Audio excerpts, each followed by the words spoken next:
तो नमस्कार छात्र मित्रों, आज हम देखने वाले हैं क्लास 11 का एनसीईआरटी का चैप्टर नंबर 11 जिसका नाम है कोनिक सेक्शंस। तो कोनिक सेक्शन पहले तो हम क्यों पढ़ते हैं ये देखेंगे। कोनिक सेक्शन में होता क्या क्या है। कोनिक सेक्शन में हम पढ़ने वाले हैं पहले तो circle, ellipse, parabola, hyperbola. Circle जो है आप क्लास 10 तक सर्कल तक पढ़ चुके हैं, लेकिन ये हाइपरबोला क्या होता है, पैराबोला क्या होता है, एलिप्स क्या होता है, तो इसके बारे में हम क्लास 11 में अब पढ़ने वाले हैं। तो ये क्यों पढ़ते हैं हम, ये क्यों जरूरी है। बेसिकली जो कोनिक सेक्शन जो है इसके बहुत वाइड एप्लीकेशन है, जैसे कि प्लैनेटरी मोशन हो गया, जैसे ग्रेविटेशन में भी आपने देखा है ना इलिप्स वगैरह जो रूल्स होते हैं, आपने केपलर्स की जो रूल है उसमें भी आपको इलिप्स के बारे में वहाँ पर आपको जानकारी मिलती है। तो वैसे प्लैनेटरी मोशन हो गया, एंटीनास के डिजाइन हो गए, या ऑटोमोबाइल सेक्टर हो गया जिसमें रिफ्लेक्टर्स वगैरह होते हैं हेडलाइट के वगैरह, तो इसमें ये वाइड एप्लीकेशन है कोनिक सेक्शंस के। तो चलिए अब हम इसे स्टार्ट करते हैं। पहले तो कोनिक सेक्शन होता क्या है। बेसिकली अगर कोई वर्टिकल लाइन है, एक वर्टिकल लाइन है, इसे हम क्या कहते हैं, एक्सिस कहते हैं। इसे क्या कहते हैं हम, एक्सिस कहते हैं। अगर कोई एक लाइन है जो इसके साथ क्या एंगल बनाती है, अल्फा एंगल बनाती है। सपोज एक एंगल बनाती है, क्या है एंगल, अल्फा। मतलब सपोज अगर ये एक्सिस है और ये एक जनरेटर, इसे क्या कहते हैं, जनरेटर कहते हैं। इसे क्या कहते हैं, जनरेटर, जो इस एक्सिस के साथ क्या बनाती है, एंगल अल्फा। अगर मैं इस अल्फा को क्या रखता हूँ, कांस्टेंट रखता हूँ, इस अल्फा को, ये जो एंगल है अल्फा, इसे कांस्टेंट रखता हूँ और इस लाइन को क्या करता हूँ, ऐसे घुमाता हूँ। इस लाइन को क्या करता हूँ, ऐसे घुमाता हूँ। यानी अगर सपोज करो ये ऐसे वर्टिकल लाइन है और ये ऐसे जनरेटर है, ये ऐसा घूम रहा है, ऐसा घूम रहा है, ऐसा ऐसा, यानी ये इस डायरेक्शन से घूम रहा है। देखिए ये ऐसा ऊपर एक सर्कल बना हुआ है, अगर घूमेगा तो ऊपर ऐसा सर्कल बनेगा, ऐसा ऐसा घूमेगा तो ऊपर भी एक सर्कल बनेगा और नीचे भी एक सर्कल बन जाएगा।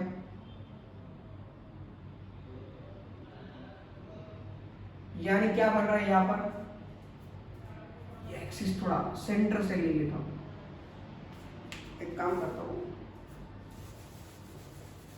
थोड़ा सा ड्राइंग में कच्चा है, फिर से निकाल लेता हूँ।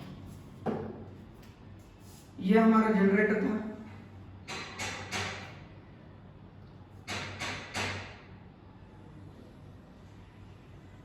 ये ऐसा घूम रहा है, यहाँ पर भी ऐसा घूम रहा है।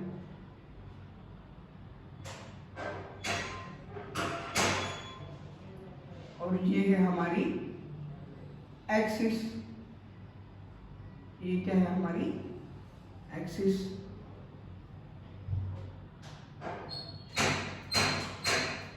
अब ये जो बना रहा है, ये ऊपर का क्या पोर्शन है, ऊपर का पोर्शन है अपर नेपिक। क्या है ये, अपर नेपिक। और नीचे का पोर्शन क्या है, लोअर नेपिक। नीचे का क्या है, लोअर नेपिक।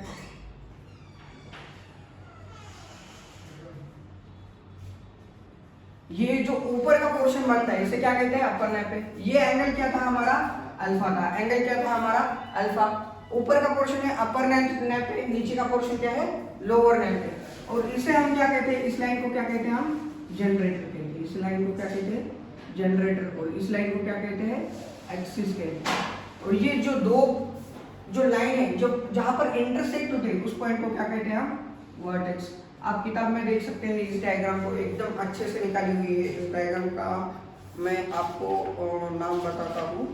डायग्राम का नाम है 11.3। 11.3 में आपको 11.2 और 11.3 में आपको ये डायग्राम दिख जाएगी।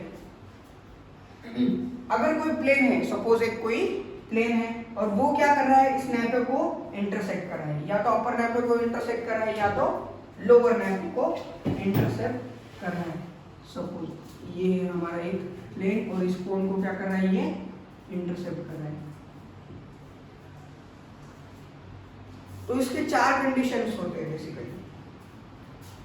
किस प्रकार से चार कंडीशन बनते हैं देखिए। अब पहले तो ये प्लेन क्या कर रहा है, इंटरसेप्ट कर रहा है, किसको, ये ऊपर के अपर नैपे को या लोअर नैपे को, दोनों में से किसी भी एक को कर रहा है। तो जो एंगल बनेगा उस एंगल को क्या कहते हैं हम? बीटा। जिस एंगल में ये इंटरसेप्ट कर रहा है उस एंगल को क्या कहते हैं हम? बीटा कहते हैं। अगर ये बीटा जो है, ये एंगल बीटा, अगर ये बीटा 90 डिग्री का जब होता है, ये एंगल किस डिग्री का होता है? 90 डिग्री का होता है, तब हमें जो शेप मिलता है इंटरसेप्ट में, मतलब अगर सपोज 90 डिग्री है, यानी ये ऐसा प्लेन ऐसा इस प्रकार से बनेगा, जैसे कि आपके फिगर में दिया हुआ है, फिगर नंबर 11.4 का ए जो सेक्शन है उसमें बताया है। देखिए अगर ये जो है ये इस प्रकार से 90 डिग्री यानी ऐसा प्लेन है, तो हमें जो फिगर मिलेगी यहाँ पे जो इंटरसेक्ट करेगा ये, वो होगी सर्कल। क्या होगी? सर्कल होगी। सर्कल जब बीटा 90 डिग्री होगा तब हमें क्या मिलेगा? सर्कल मिलेगा। क्या मिलेगा? सर्कल।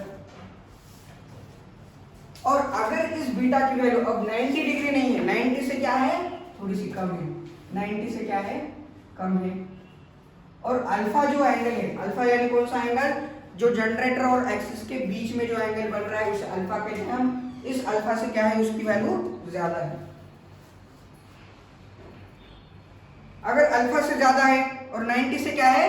कम है, अल्फा से ज्यादा और 90 से कम है, तो ये जो शेप मिलेगा हमें यहाँ पर जो शेप मिलेगा उस शेप को हम क्या कहते हैं? एलिप्स कहते हैं। उस शेप को हम कहते हैं एलिप्स। इस प्रकार से होता है अंडे के जैसा, इसे क्या कहते हैं हम? एलिप्स। ये हो गया हमारा सर्कल, ये हो गया हमारा एलिप्स। इसकी फिगर आपको मिलेगी, देखिए 11.5 में। 11.5 में आपको क्या मिल जाएगा? एलिप्स दिख जाएगा। अब अगर यही एंगल, यही बीटा एंगल अगर अल्फा के बराबर है, अल्फा के इक्वल है, अल्फा और बीटा क्या है? इक्वल है, तो जो शेप मिलेगा हमें वो शेप होगा हमारा पैराबोला। पैराबोला क्या होगा? पैराबोला होगा। 11.6 में आपको इसकी फिगर मिल जाएगी पैराबोला की। ये इस प्रकार से होता है, देखिए पैराबोला।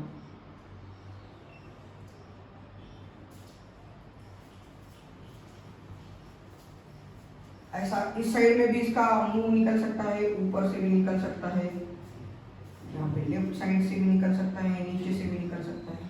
ये चारों के चारों क्या है? पैराबोला। ये चारों के चारों क्या है? पैराबोला।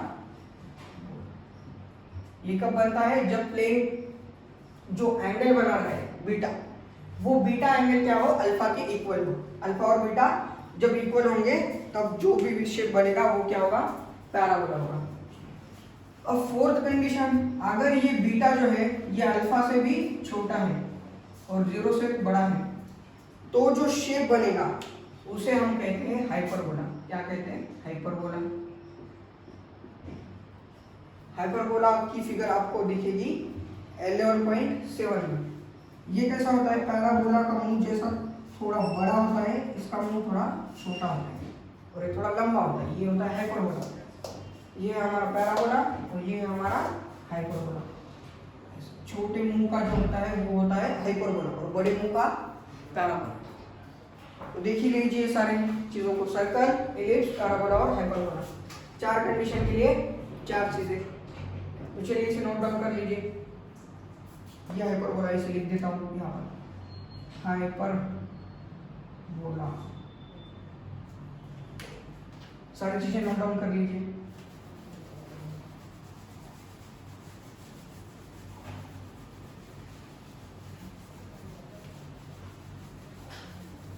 अब जो प्लेन था, अब तक हमने क्या देखा? प्लेन कहां पर इंटरसेक्ट कर रहे हैं? या तो लोअर नैपे को इंटरसेक्ट कर रहा है या तो अपर नैपे को। अब अगर प्लेन अगर वर्टेक्स को इंटरसेप्ट करता है, वर्टेक्स क्या होता है? पहले तो आपको वर्टेक्स बताऊंगा। वर्टेक्स क्या होता है? It's a point of intersection between generator and axis. Axis पता है आपको, ये होती है हमारी एक्सिस।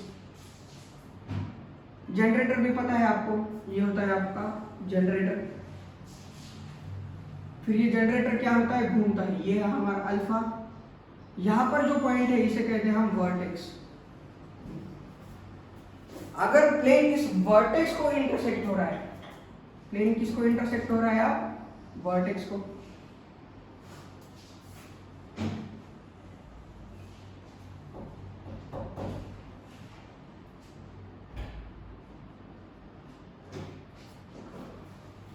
अब हमारा प्लेन वर्टेक्स को इंटरसेक्ट होगा, ये हमारा प्लेन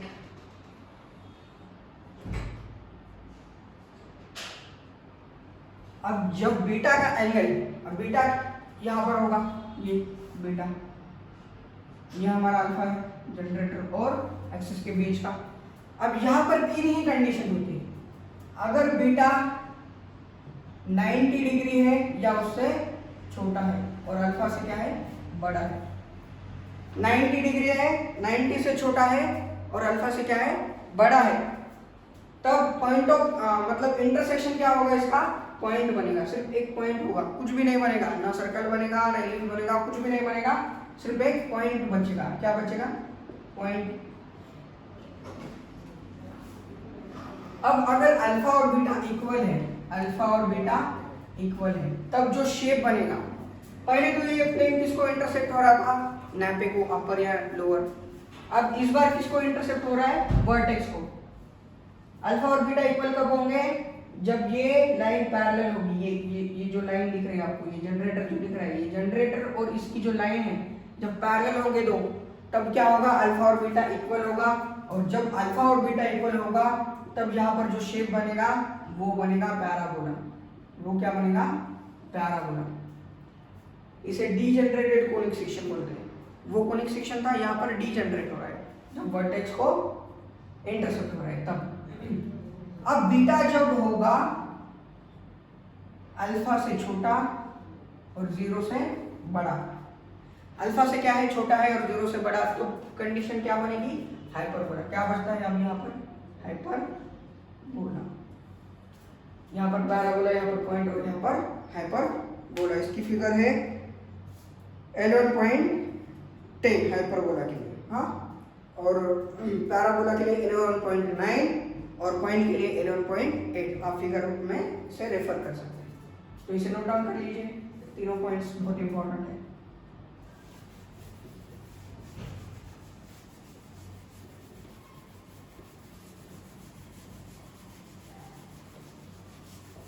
तो चलिए स्टैंडर्ड इक्वेशन ऑफ सर्कल देखेंगे हम। सर्कल का स्टैंडर्ड इक्वेशन क्या होता है, जैसे कि हमने लाइन पढ़ा है पिछली बार, लाइन का स्टैंडर्ड इक्वेशन, लाइन का इक्वेशन कैसे बनाते हैं हम, स्लोप क्या होता है, सारी चीजें हमने स्ट्रेट लाइन में पढ़ी हुई है। अब यहाँ पर हम सर्कल का इक्वेशन, पैराबोला का इक्वेशन, इन सारी चीजें के बारे में पढ़ने वाले हैं। तो स्टैंडर्ड इक्वेशन ऑफ सर्कल हम क्या लिखेंगे, स्टैंडर्ड इक्वेशन ऑफ सर्कल। अगर कोई कोऑर्डिनेट एक्सिस है, सपोज ये हमारा वाई एक्सिस और ये हमारा एक्स एक्सिस, और इसके बीच में ये है हमारा सर्कल, और इसका जो सेंटर है उसके कोऑर्डिनेट पॉइंट है h, k, ये c यानी इसका सेंटर, और यहाँ पर कोई एक पॉइंट है उसको बोलेंगे हम p, उसके कोऑर्डिनेट पॉइंट से x, y। देखिए सर्कल है, उसका सेंटर है, सेंटर को कहेंगे हम C, उसके कोऑर्डिनेट पॉइंट h, k, और उसी सर्कल पे कोई भी पॉइंट है, सर्कल के ऊपर कोई पॉइंट है उसके कर्व पर, सर्कल के ये जो सर्कल का सर्कमफेरेंस है इसके ऊपर कोई पॉइंट है P और उसके कोऑर्डिनेट है x, y।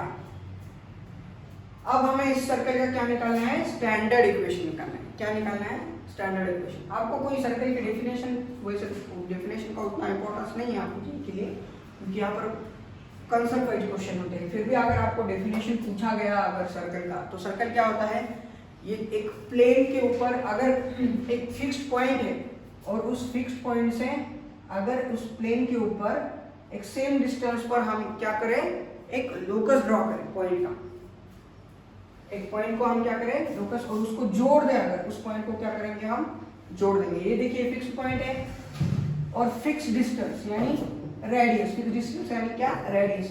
फिक्स डिस्टेंस पर जो भी पॉइंट होंगे सारे के सारे पॉइंट को हम अगर जोड़ देंगे तब जो शेप बनेगा वो क्या बनेगा, सर्कल बनेगा। क्या बनेगा, सर्कल बनेगा फिक्स्ड डिस्टेंस के ऊपर। ये सर्कल का डेफिनेशन है बस। अब हमें डिस्टेंस फार्मूला पता है, हमें क्या पता है, डिस्टेंस फार्मूला पता है। अगर दो पॉइंट्स दिए हुए हैं हमें तो हम उसका डिस्टेंस निकाल सकते हैं डिस्टेंस फार्मूले का यूज करके। ये तो बनेगी रेडियस, ये सी से अगर पी को मैं जोड़ दूंगा तो ये क्या बनेगी, रेडियस बनेगी। तो अकॉर्डिंग टू डिस्टेंस फार्मूला मैं इस रेडियस को निकाल सकता हूँ, निकाल सकते हैं हम। क्या होगा, x माइनस एच उसका whole square plus y minus के उसका होल स्क्वायर। अब ये अंडर रूट पे है, अगर मैं इसका स्क्वायर कर दूंगा, अगर मैं क्या कर दूंगा, इसका स्क्वायर कर दूंगा तो ये अंडर रूट क्या होगा, निकल जाएगा। x माइनस एच उसका होल स्क्वायर बन जाएगा ये, और ये y माइनस के और उसका होल स्क्वायर। ये जो बन रहा है, ये जो बन रहा है, ये क्या है, हमारा स्टैंडर्ड इक्वेशन ऑफ सर्कल है। सर्कल का क्या है, स्टैंडर्ड इक्वेशन। ये हमारे सर्कल का स्टैंडर्ड इक्वेशन है। तो चलिए इसे नोट डाउन कर लीजिए, क्योंकि इसी के ऊपर पूरा का पूरा प्रैक्टिस सेट हमारा अगला वाला डिपेंड है।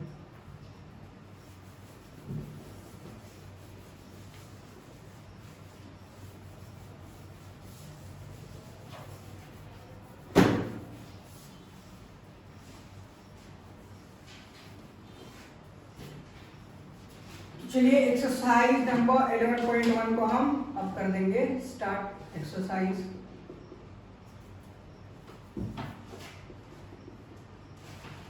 को हम कर देंगे स्टार्ट। क्वेश्चन नंबर 1 क्या है, क्वेश्चन नंबर 1,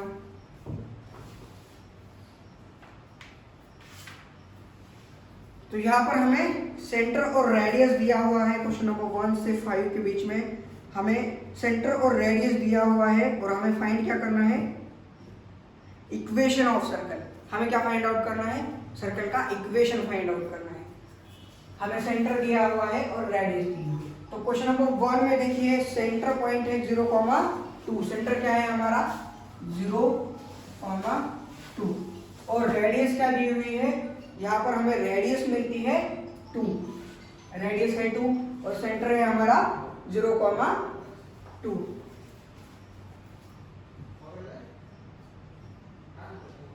अब यहाँ पे अंडर रूट में h कॉमा k दिया हुआ है हमें, और कोई पॉइंट है, सपोज इस सर्कल पे कोई भी पॉइंट है, उसके कोऑर्डिनेट क्या है, x कॉमा y है। तो अकॉर्डिंग टू हमारा डिस्टेंस फार्मूला यहाँ पर क्या बनेगा, x माइनस h की जगह पे यहाँ पर क्या है 0 और k की जगह पर है 2। तो h की जगह पर 0 पुट कर देंगे हम, उसका whole square plus y minus k की जगह पर क्या है 2, उसका होल स्क्वायर। अब इस r का क्या करेंगे हम, स्क्वायर करेंगे, तो ये स्क्वायर रूट निकल जाएगा। x minus 0 is equal to x, x का square plus a minus b का होल स्क्वायर। यहाँ पर क्या फॉर्मूला बनेगा, a माइनस बी और उसका होल स्क्वायर। इसका स्क्वायर करने के बाद ये क्या हो गया, स्क्वायर रूट निकल गया। स्क्वायर रूट क्या हो गया, निकल गया।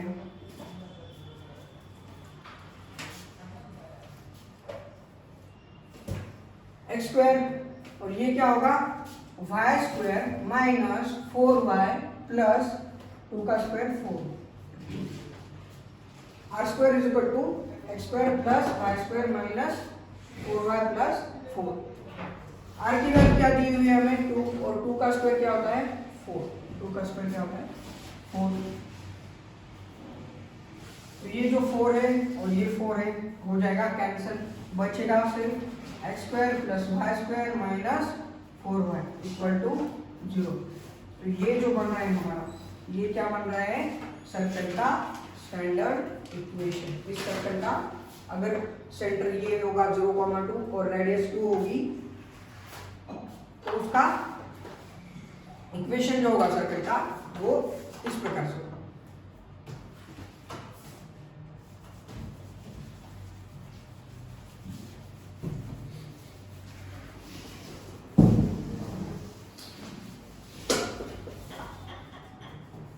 क्वेश्चन नंबर 2 देखेंगे हम, बस इसी प्रकार का है।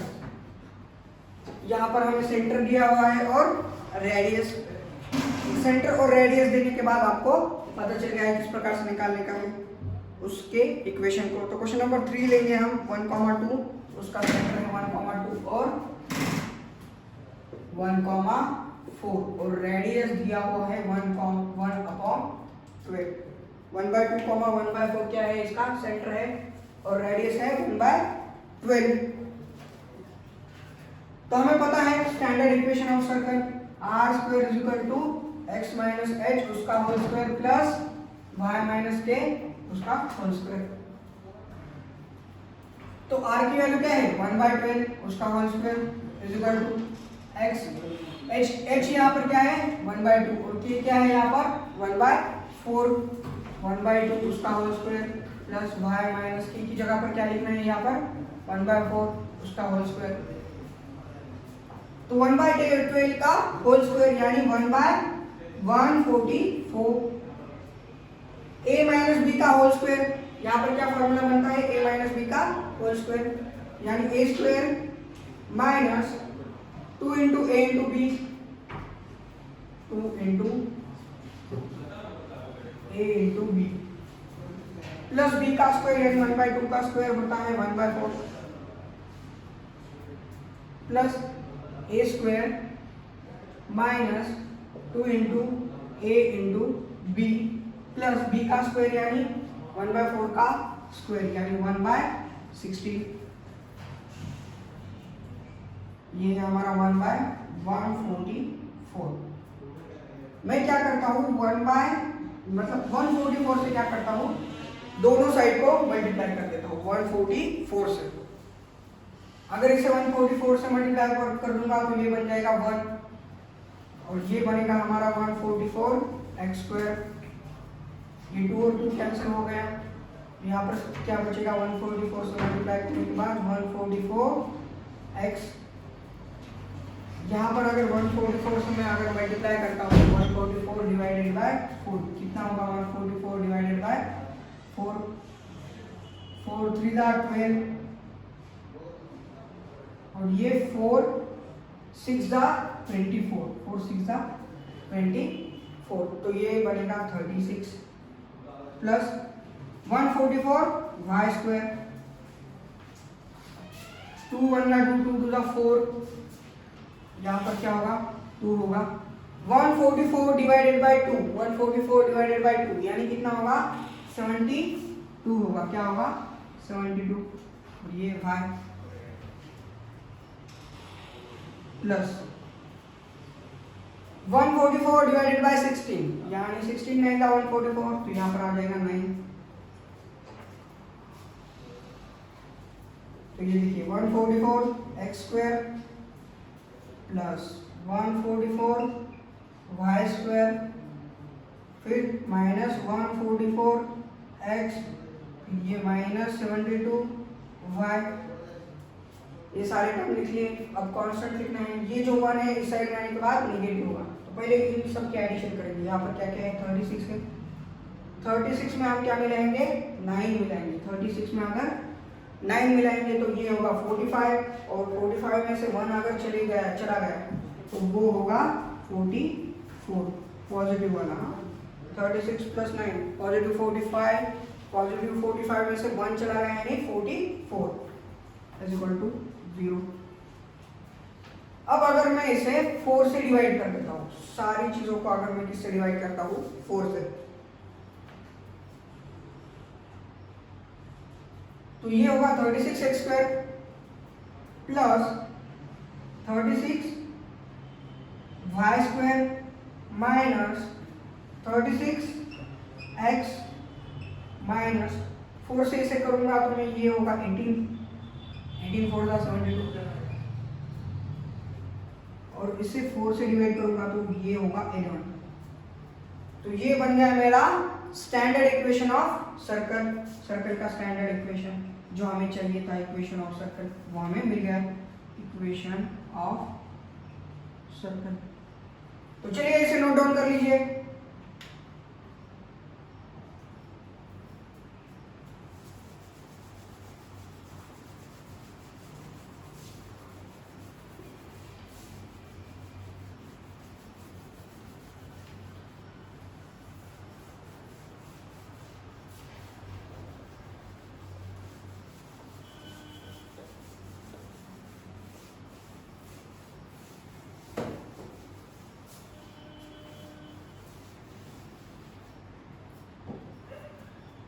क्वेश्चन नंबर 4 आपको खुद से ट्राई करना है, क्वेश्चन नंबर 4 और क्वेश्चन नंबर 5। क्वेश्चन नंबर 5 आपको मैं यहाँ पर बता देता हूँ।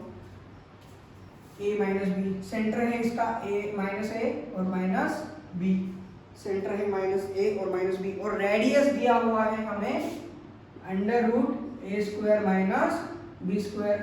स्टैंडर्ड इक्वेशन ऑफ सर्कल होता है R square is equal to X minus H का whole square plus Y minus के उसका होल स्क्वायर। आर का स्क्वायर यानी इस under root A square minus B square का square, under root A square minus B square, are की value ये है उसका square, x minus H, H की वैल्यू क्या है यहाँ पर माइनस ए, तो माइनस माइनस प्लस हो जाएगा उसका होल स्क्वायर, वाई माइनस के की वैल्यू क्या है यहाँ पर माइनस बी है, तो ये माइनस माइनस प्लस बी हो जाएगा और उसका होल स्क्वायर, क्योंकि ये साइन के अंदर माइनस था और ये माइनस माइनस माइनस प्लस हो गया। अब ये स्क्वायर और अंडर रूट कैंसिल होगा, ए स्क्वायर माइनस बी स्क्वायर, यहाँ पर एक्स प्लस ए उसका होल स्क्वायर, यहाँ पर A plus B whole square का फॉर्मूला लगेगा, तो ये होगा X square plus 2ax plus A square plus Y square plus 2by plus B square. अब देखिए ए स्क्वायर और ए स्क्वायर क्या हो गया, कैंसिल हो गया, और ये माइनस बी स्क्वायर इस साइड में आएगा तो प्लस बी स्क्वायर होगा, बी स्क्वायर और बी स्क्वायर 2b स्क्वायर हो जाएगा, क्या हो जाएगा 2b square, x square plus Y square, equation क्या बनता है देखिए x square plus Y square plus 2ax plus 2by, ये बी स्क्वायर इस साइड में आने के बाद प्लस होगा और बी स्क्वायर और b square 2b square equal to 0। तो ये बन गया हमारा सर्कल का स्टैंडर्ड इक्वेशन। तो चलिए इसे नोट डाउन कर लीजिए।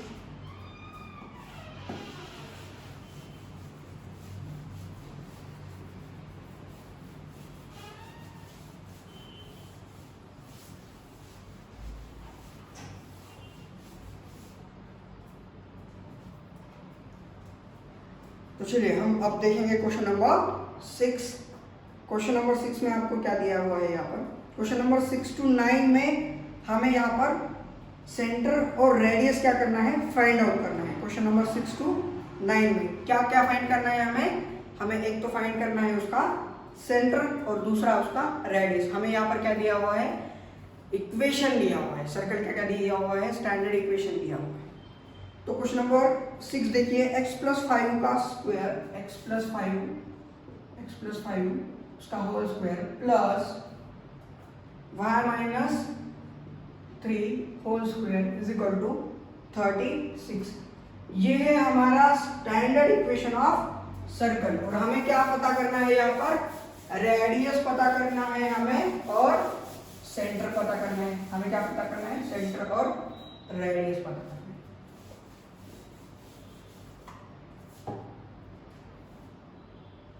तो देखिए ये होता है हमारा जो स्टैंडर्ड इक्वेशन ऑफ सर्कल होता है वो होता है x minus H whole square plus y minus K whole square is equal to R square. ये हमारा स्टैंडर्ड इक्वेशन ऑफ सर्कल है। अगर मैं इसे कंपेयर करता हूँ, इसे क्या करता हूँ, इन दोनों को कंपेयर करता हूँ, तो h की वैल्यू मुझे क्या मिलेगी, h मिलेगा मुझे यहाँ पर -5, k क्या मिलेगा यहाँ पर 3, और जो r होगा ये 36 यानी 6 का होल स्क्वायर। तो r जो होगा हमारा, r क्या होगा हमारा 6 होगा, r क्या होगा 6 होगा, ये h और ये k। तो हमारा सेंटर बनेगा -5,3। ये क्या होगा हमारा सर्कल का सेंटर होगा, ये वाला सेंटर, और रेडियस क्या होगी 6 होगी, इसकी रेडियस 6 होगी, और हमें यही तो निकालना था। तो क्वेश्चन नंबर 7 देखिए इसके बाद में, ये था हमारा क्वेश्चन नंबर 6।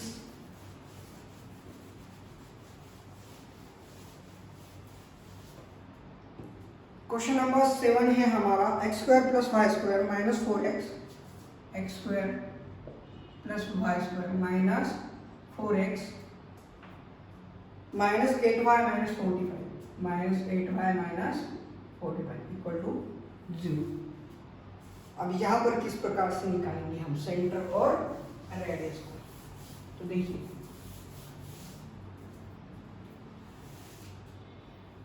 पहले तो उसे स्टैंडर्ड फॉर्म में क्या करना पड़ेगा, हमें इसे स्टैंडर्ड फॉर्म में कन्वर्ट करना पड़ेगा। ये जो -45 है इसे हम ले जाएंगे उस तरफ, तो ये हो जाएगा +45।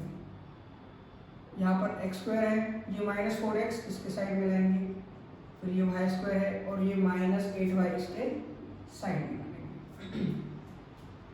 अब ये हो गया x² -2ax हो गया, 2ax हो गया, 2hx हो गया, क्या हो गया 2hx। अच्छा इस फॉर्मूले में आ गए a माइनस b और उसका होल स्क्वायर जो होता है इसका एक्सपांशन होता है a² - 2ab + b²। इसका एक्सपांशन क्या होता है a² - 2ab + b²। तो यहाँ पर a² दिया हुआ है, हमें 2ab दिया हुआ है, ये दो स्टेप हमारे पास है। हमें ये थर्ड वाली चीज चाहिए, ये थर्ड वाली हमारे पास क्या क्या है, a² है, -2ab है, हमें b का स्क्वायर चाहिए। क्या चाहिए हमें, b का स्क्वायर चाहिए। अगर हमें b का स्क्वायर मिल गया तो हम इसे a - b के होल स्क्वायर में कन्वर्ट कर सकते हैं। इसे क्या कर सकते हैं, a - b के होल स्क्वायर में कन्वर्ट कर सकते हैं। हमें क्या चाहिए, सिर्फ ये b का स्क्वायर। b का स्क्वायर हमें तब पता चलेगा जब b की हमें वैल्यू पता चलेगी। क्या चलेगी, b की वैल्यू पता चलेगी। b की वैल्यू कैसे प्राप्त होगी हमें, देखिए ये x² है माइनस इसे मैं क्या करता हूँ 2, अगर इसमें से कॉमन ले लेता हूँ तो ये बचेगा 2x, ये क्या बचेगा 2x बचेगा, प्लस यहाँ पर भी y² माइनस यहाँ पर 2 अगर कॉमन ले लेता हूँ तो ये बचेगा 4y = 45, ये 4y ये 2x, a² - 2 ये है हमारा a और ये ये है हमारा a और ये है हमारा b। देखिए ये a है, यहाँ पर भी a है, ये 2 है, तो ये क्या बनेगा b बनेगा इस फॉर्मूले के हिसाब से। तो यहाँ पर हमारा b क्या है 2 है और यहाँ पर हमारा b क्या है 4 है। अब हमें क्या चाहिए, b का स्क्वायर चाहिए, b का स्क्वायर। तो हमें दोनों साइड में ऐड करना पड़ता है, दोनों साइड में हमें ऐड करना पड़ता है। 2 × 2x प्लस 2 का स्क्वायर क्या होता है 4 होता है, 2 का स्क्वायर क्या होता है 4। b क्या है हमारा 2 है, 2 का स्क्वायर 4। अगर यहाँ पर 4 मैंने ऐड कर दिया तो मुझे यहाँ पर भी ये 45 की जगह पर भी मुझे यहाँ इस साइड में भी हमें 4 ऐड करना पड़ता है बैलेंस करने के लिए। दोनों साइड बैलेंस होनी चाहिए, लेफ्ट हैंड साइड और राइट हैंड साइड इक्वल होनी चाहिए, तभी हम इक्वल टू का साइन लगा सकते हैं ना। इसलिए अगर मैं यहाँ पर 4 ऐड करता हूँ तो मुझे यहाँ पर भी 4 ऐड करना पड़ेगा।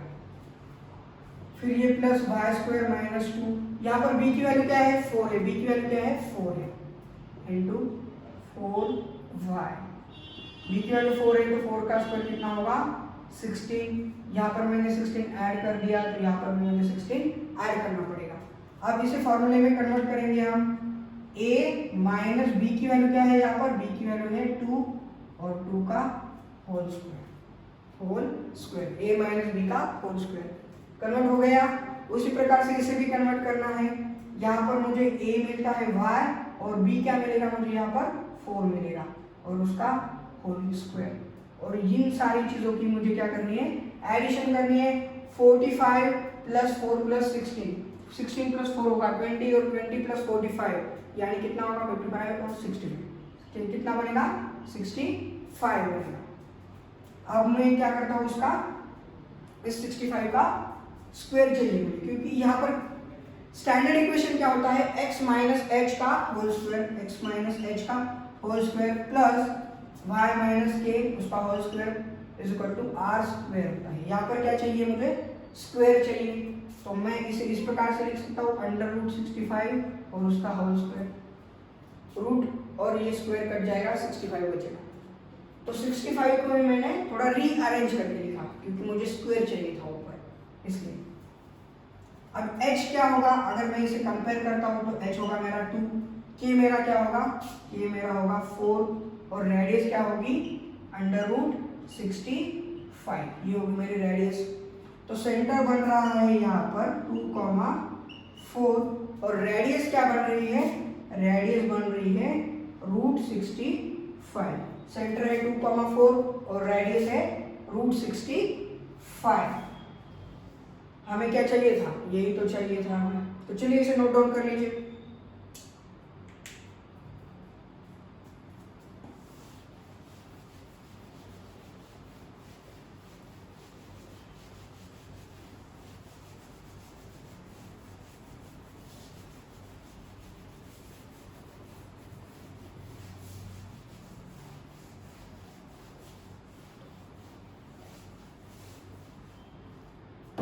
तो क्वेश्चन नंबर 8 आपको खुद से घर पे ट्राई करना है, वो क्वेश्चन नंबर 7 की जैसे ही। क्वेश्चन नंबर 9 देखिए।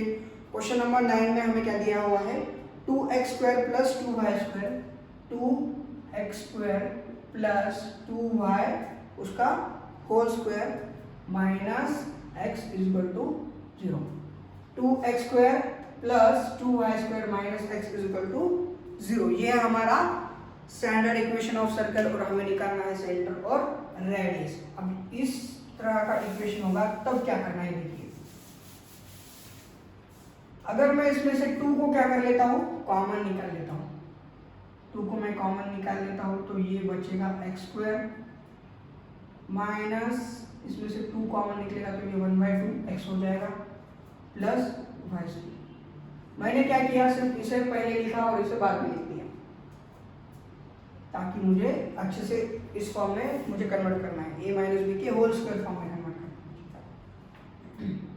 तो ये जो 2 है उस साइड में चला जाएगा तो पूरा 0 हो जाएगा, सिर्फ इतनी ही लाइन बचेगी। फिर x² - 1/2 x प्लस y², इतना ही बचेगा।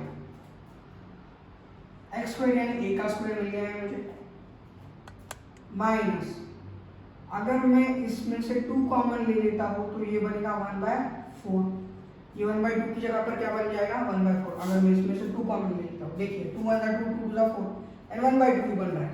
2 को क्या कर लिया मैंने? कॉमन ले लिया है। तो यहाँ पर मेरा b क्या होगा? 1/4। तो b का स्क्वायर क्या होगा? 1/16। 1/4 का स्क्वायर क्या होता है? 1/16। अगर मैंने यहाँ पर ऐड कर लिया है तो इसके इस साइड में भी मुझे क्या करना पड़ेगा? ऐड। हमने पिछले क्वेश्चन में देखा। और ये क्या है? Plus y²। 1/16 को यहाँ पर ऐड किया है मैंने तो मुझे यहाँ पर भी ऐड करना पड़ेगा इस साइड में।